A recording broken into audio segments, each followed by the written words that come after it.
সব সময় তো আর একই রকম ডিমের পোচ বা ডিম ভাজা খেতে কারোর ভালোও লাগে না।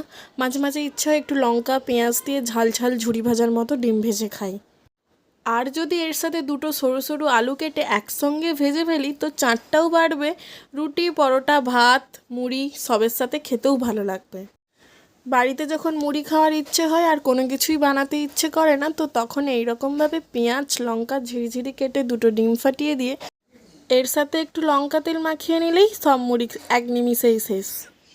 অবশ্যই কমেন্টে কিন্তু জানাতে ভুলো না এই রকম ডিম ভাজা খেতে কার কার ভালো লাগে। আমার তো বেশ ভালোই লাগে।